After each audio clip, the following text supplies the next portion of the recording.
So understanding what motivates your community. So as we kind of talked about, peer-to-peer doesn't just happen. Just because you have a program doesn't mean people are going to do it. Just because people are doing it doesn't mean they're going to do it well.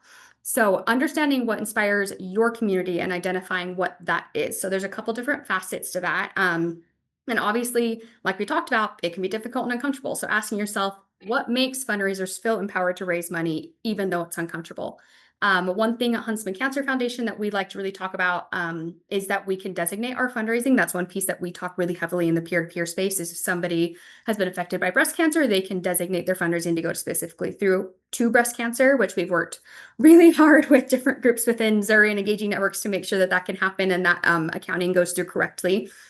So just identifying those pieces so people can say, like this means a lot to me. My aunt was, diagnosed with breast cancer, and I can actually guarantee you your money is going there is really impactful and really trusting for people.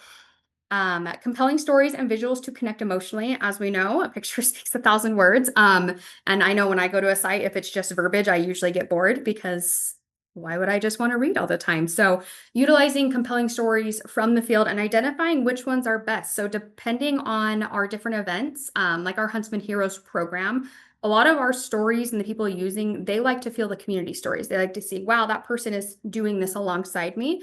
Where our Huntsman Sports Fest events get a little bit more of the like, well, how are they fundraising so well? How are they doing this? So kind of identifying even within your own programs, what pieces of those connect and what pieces connect emotionally, because that's what we're doing. We're all in a very emotional game with whatever we're fundraising for. We all want to raise funds and support each other and share those pieces. So identifying kind of what those are, the real people, volunteers, beneficiaries, community members, etc., and making sure that you really get those out there. And then last kind of incentives. So again, what incentivizes your people? Is it the t-shirt? Is it, a shout out? So we have people who love to be shout out, especially our DIY people. They love shout outs on social media. They love to see on Huntsman Cancer Institute social media that they are being thanked and recognized. And wow, how cool is this? They raised $2,500 at this lemonade stand before school started. That is huge for them. Big, big, big thing. But other people don't necessarily need that. So we have some people that love a good branded item. We do jackets within our Huntsman Heroes program, and those things are the most opinionated things about. I get lots of feedback on that. People love to wear it around. That's their kind of badge of honor. Look at what I'm doing, look what I've done, and let me tell you about it. So again, kind of that ambassador piece. And then matching gifts. We've kind of, I feel like all know generally about matching gifts in the peer-to-peer space, but utilizing the power of these in so many different ways. And are they motivating? We've started finding that a lot of our sponsors, well, we have sponsors who like to be on site. They like to have their logo someplace. We have a lot of people who don't really care to be on site. And we've tried to really focus on, okay, well, how can we hit your goals then? Some of them are marketing. Some are, we just want to make an impact. How can we make the greatest impact?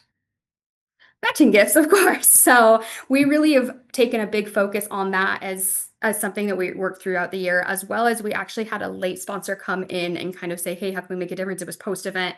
And we actually went through our fundraisers and went through people who were close to certain incentive levels and gifted them a matching gift to hit them to those certain levels. So say the sponsor helped you hit this and helped like thank you for Oh, fundraising. wow. They helped reach you up a little bit and bring you up. So that was a really cool piece that we tried this year and worked really well. But Yeah.